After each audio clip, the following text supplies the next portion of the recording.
Assalamualaikum warahmatullahi wabarakatuh. Ya, alhamdulillahirabbil alamin. Pada kali ini Ibu berkesempatan untuk meneruskan pembelajaran atau meneruskan materi pekan lalu yang sudah dibahas oleh Ustadz Iif atau Ustadz Dedi mungkin, eh yaitu melanjutkan tentang kaidah-kaidah cabang yang berada pada atau yang ada di bawah kaidah la doror wala diror, atau kaidah dengan kata yang lainnya itu adalah ad-dararu yuzalu. Baik, pada pekan lalu kalian sudah menerima penjelasan atau sudah dibahas ya materi tentang ma'naha, maknanya, pengertiannya, dan juga daliluha. Nah, jadi sebelum masuk ke kaidah cabangnya, Ibu ingin menyampaikan sedikit.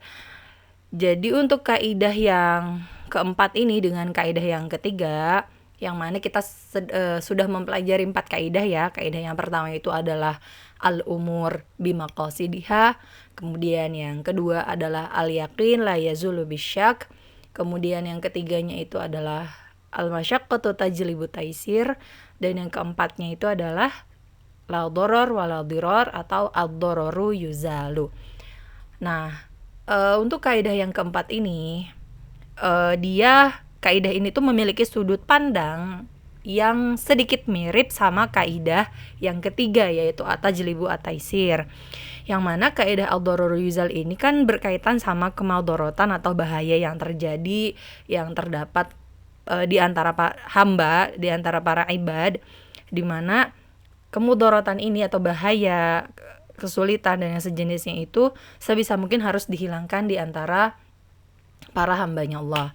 Nah, kemudian sedangkan kalau untuk kaidah yang al-masyaqqatu tajlibu taisir itu, dia kaidahnya itu berkaitan dengan hak Allah, yang mana kan Allah, kita ini dikasih kewajiban untuk melakukan ibadah atau hal-hal yang lain, yang mana Allah itu di situ memberikan kemurahan apabila kita mendapatkan atau apabila ada kesulitan yang menimpa sama hambanya, maka Allah akan memberikan kemudahan-kemudahan di dalamnya.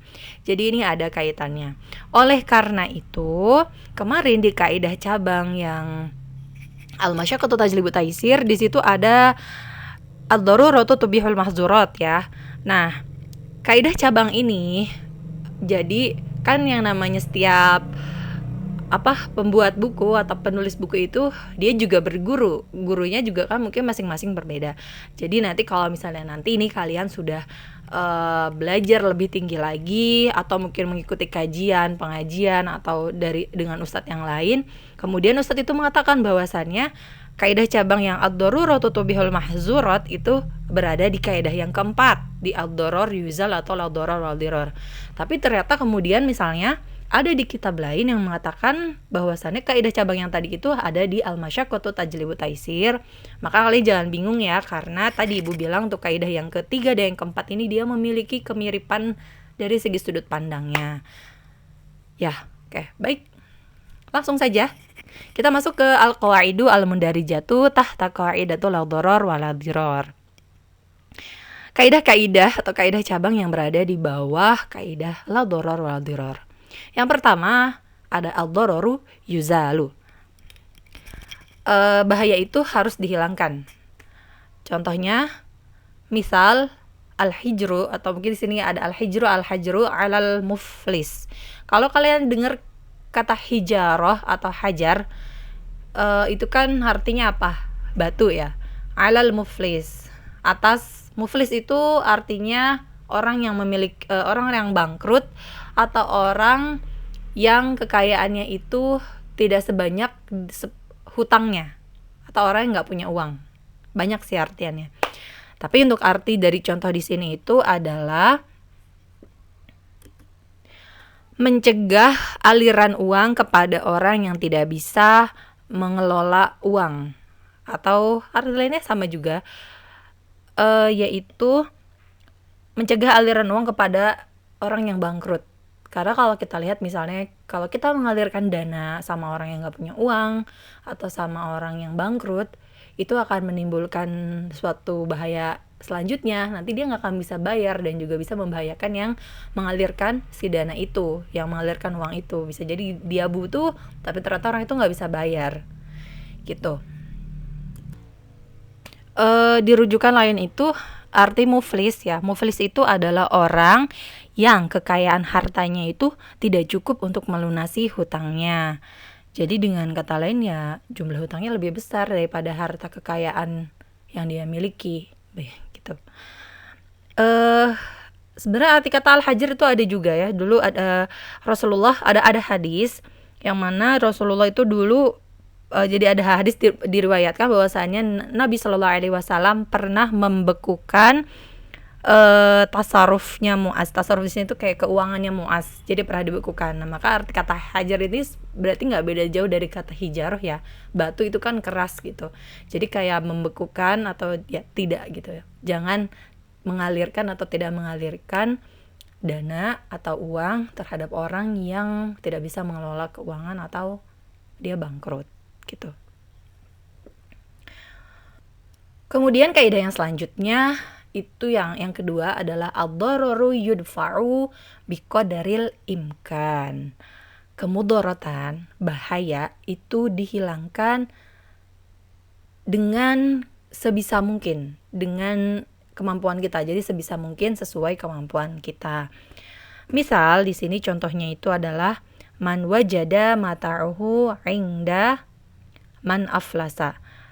Dia barang siapa, misalnya ada orang ya yang tadi yang minjemin, misalnya si orang itu menemukan mata'uhu, barang-barangnya atau hartanya, ingdaman aflasa, masih berada di tangan orang yang bangkrut tadi, atau masih berada di tangan orang yang orang yang nggak punya uang tadi itu, yang harta kekayaannya nggak lebih banyak dari hutangnya. Oke, contoh lainnya itu kalau misalnya kalian ingat pada zaman dulu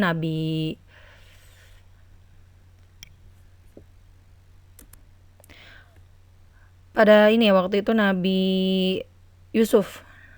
Sebelum ke Nabi Yusuf. Nah, sebenarnya untuk kaidah yang kedua ini berkaitan dengan nahi munkar. Kayak nahi munkar. Nahi munkar ini kalau kita lihat itu ada dua. Nahi munkar ini harus dihilangkan kemungkarannya gitu. Kemungkarannya harus dihilangkan secara total. Ada juga nahi munkar yang dia itu nggak bisa dihilangkan secara total tapi bisa diminimalisir. Jadi ada dua. Sehingga ya tadi doror atau kemudorotan atau kemungkaran ya harus bisa dihilangkan biqadril imkan, sebisa mungkin sesuai kemampuan kita. Nah, tadi contoh lainnya itu adalah Nabi Yusuf pernah menjadi bendahara di Mesir. Yang pada waktu itu Mesir itu dikatakan sebagai negeri kafir. Nah, tapi kan Nabi Yusuf masuk tuh ke dalam sistem pemerintahannya yang mana yang masih di dalamnya itu menganut ya sistemnya sistem kafir.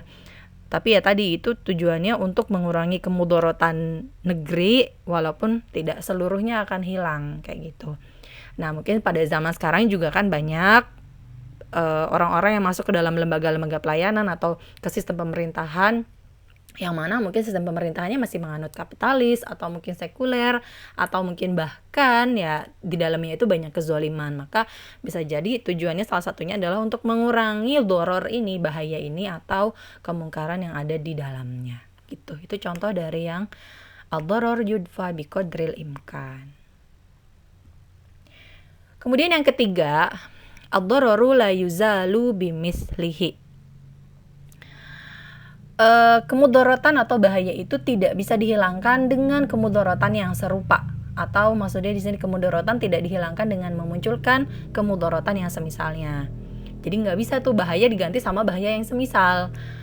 Contohnya di sini man akraha ala qatlil muslim. Di sini tuh man ukriha ala qatlil muslim. Jadi barang siapa dia yang dipaksa untuk membunuh seorang muslim atau saudaranya yang muslim. Mudahnya itu misalnya ada seseorang, dia itu diancam akan dibunuh apabila tidak membunuh kawannya ini yang muslim. Jadi dia disuruh ngebunuh, kamu harus ngebunuh si fulan ya. Kalau kamu gak ngebunuh dia, maka kamu yang akan aku bunuh. Nah, seperti itu. Jadi ini sebenarnya nggak boleh ya, nggak bisa tuh. Ad-darar tuh bahayanya ini tidak bisa digantikan dengan bahaya yang semisal. Atau contoh lainnya misalnya ada si A dan si B ini dia miskin. Mereka miskin, sama-sama miskin. Nah, tapi si A ini pengen ngasih pengen ngasih hartanya, atau misalnya ya kayak makanan atau apalah, pengen ngasih hartanya sama si B demi menghilangkan mudarat pada kawannya itu. Tetapi kan akan memunculkan mudarat yang lain untuk si A, yaitu jadi si A dia nggak akan bisa makan atau hartanya dia jadi berkurang karena mereka sama-sama miskin. Jadi ya udah hiduplah dalam kemiskinannya, jadi tidak bisa untuk menghilangkan kemudaratan si B, maka akan muncul mudarat yang lain, yaitu mudarat sama si A nya gitu. Itu contoh untuk ad-darar la yuzal bimislihi. Oke, baik, kaidah selanjutnya yang berada di bawah kaidah la darar wa la dirar, yaitu ad-dararu al-asyad yuzalu bil-darari al-akhaf. Jadi kemudaratan yang berat terhapus dengan kemudaratan yang lebih ringan, atau maksudnya di sini bahaya yang lebih besar ini bisa digantikan atau bisa terhapus dengan bahaya yang lebih kecil. Contohnya di sini misal sholatul ari jalisan, sholatnya orang yang telanjang dengan posisi duduk. Jadi apabila ini misal ya, apabila ada orang yang mungkin dia nggak ada pakaian gitu, nggak ada pakaian ganti lagi, dan atau mungkin dia pakaiannya ya kenapa mungkin bisa kebakaran atau apa, sehingga dia tetap harus sholat, udah nggak ada, mungkin mukenanya juga ikut terbakar. Nah, ketika misalnya dia harus sholat secara telanjang, maka baiknya dia sholat secara duduk. Kenapa? Karena kalau misalnya dia sholatnya posisinya berdiri, maka itu akan bahayanya atau dorornya tuh lebih besar gitu. Jadi terlihat semua kan kalau berdiri. Sedangkan kalau duduk itu, kalau dia sholat dalam posisi duduk, itu bahayanya atau dorornya lebih sedikit. Jadi doror atau bahaya yang besar, bahaya yang berat itu bisa terhapus dengan bahaya yang lebih ringan atau lebih sedikit. Kayak itu contoh yang keempat. Oke, untuk kaidah selanjutnya yaitu idza ta'aradat mafsadatan ru'iya a'zamuhuma birtikabi akhaffihima. Idza ta'aradat mafsadatan ru'iya a'zamuhuma birtikabi akhaffihima. Kalau ada dua kemudaratan, kalau ada dua bahaya yang bertentangan, maka dibuang yang paling besar dan dipilih yang paling kecil. Ru'ya azamuhuma. Ru'ya itu kayak dipelihara, tapi bukan dipelihara sih, ya dibuang gitu. Dibuang yang paling besarnya, birtikabi akhafihima, kemudian diganti dan dipilih dengan yang paling kecil. Contohnya di sini misal as-sukutu 'alal munkar. Ada orang melihat suatu kemungkaran tapi dia diam. Idza kana yatarattabu 'ala inkarihi. Nah, itu kalau misalnya dia mengingkari kemungkaran tersebut, asyad. Maksudnya gini, ketika misalnya ngelihat suatu kemungkaran terus habis itu dia bilang ini aku lihat ini, tapi kalau misalnya dia mengingkari kemungkaran ini, itu akan menyebabkan suatu bahaya lagi yang lebih besar gitu. Akhirnya dia dipilih yang paling kecilnya itu, dia itu diam ketika melihat kemungkaran. Karena kalau misalnya dia gini contohnya ya, kayak dulu misal nih, dulu ibu pernah lagi di Kopaja di Metro Mini, ibu lupa, itu di Blok M tepatnya. Nah, di depan mata ibu lihat dengan mata kepala ibu sendiri. Jadi ada dua orang laki-laki, dia nggak menjamret sih, dia kayak udah direncanakan, dia mepet si mbak ini, kemudian si orang yang di belakang ini ngambil HP-nya, dan yang di depan itu ngasih uang. Pokoknya ada laki-laki gitulah berdua. Nah, pas waktu mepet itu kan si abang sepertinya juga sekongkol sih sama si supirnya. Supirnya itu ngerem mendadak sehingga si mbaknya kayak agak kepepet gitulah sama si mas-masnya. Si masnya ngambil handphonenya. Kemudian ya ibu nggak tahu sih habis itu terjadi apa. Pada saat itu ibu ngelihat. Nah, waktu itu ibu mau bilang copet, tapi ibu langsung dipegang sama teman ibu gitu kan. Gak usah gitu, mending diem aja. Karena temen ibu bilang di belakang kita itu ada temennya lagi, dan itu pasti lebih bahaya sama kita. Itu contohnya ya. Makanya kalau misalnya ada dua bahaya yang saling bertentangan antara kita pengen nolong atau enggak, jadi lebih baik ya dipilih yang tadi itu, as-sukut 'alal munkar, kita diam aja. Itu contoh mudahnya sih, contoh yang real pernah terjadi sama ibu gitu. Kemudian kaidah selanjutnya yang berada di bawah la doror wal diror, darul mafasid aula min jalbil masalih. Menolak kerusakan, menolak hal-hal yang berbahaya, aula lebih diutamakan atau lebih didahulukan, min jalbil masalih daripada mengambil kemaslahatan. Di sini contohnya misal tarkul mubalaghah fil madmadah lis-shaim. Jadi meninggalkan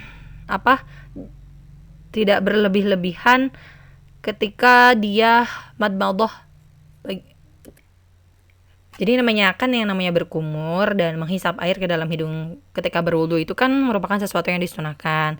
Tetapi ini dimakruhkan bagi orang yang sedang berpuasa karena untuk menjaga masuknya air, dan itu kan bisa membatalkan puasa, sehingga tidak boleh berlebihan, atau maksudnya nggak boleh itulah meninggalkan berkumur dan menghisap air lis-shaim bagi yang sedang berpuasa, karena itu sunnah ya.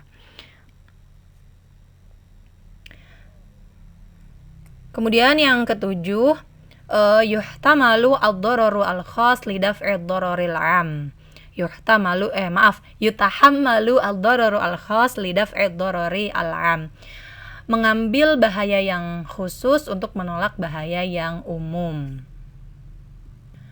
Misal contohnya kahabsil marid, marodon, ini harusnya ada alifnya, marodon muaddian li alla yakuna sababan fi dhararil akharin. Seperti contohnya di sini mengurung orang yang sakit. Nah, penyakitnya ini adalah penyakit menular, karena bisa jadi hal ini tuh menjadi sebab timbulnya bahaya yang lain bagi orang lain, penyakitnya jadi menular. Jadi tapi kata habs di sini bukan memenjarakan ya, tapi mengurung dalam arti itu ya udah dia di rumah aja, atau dia misalnya di rumah sakit di ruangan khusus atau isolasi, karena penyakitnya ini adalah penyakit menular. Karena ini bisa menyebabkan bahaya yang lebih bahaya bagi orang lain. Atau contoh lainnya lagi ya dari yang yuhtamalu ad-dararul khas li daf'i ad-dararil 'am ini. Contohnya misalnya ada orang, dia tuh punya rumah tapi ternyata si tembok rumahnya itu miring ke misalnya ke bukan jalan umum, misalnya kayak jalan gang gitu, ke gang.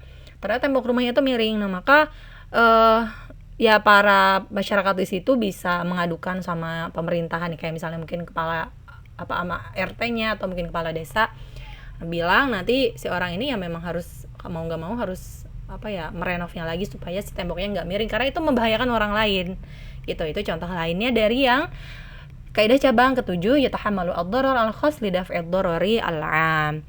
Oh ya, ngomong-ngomong untuk yang kaidah ketujuh ini ada di halaman 35 yang paling bawah, al-mas'alatul khamisah min furu'iha.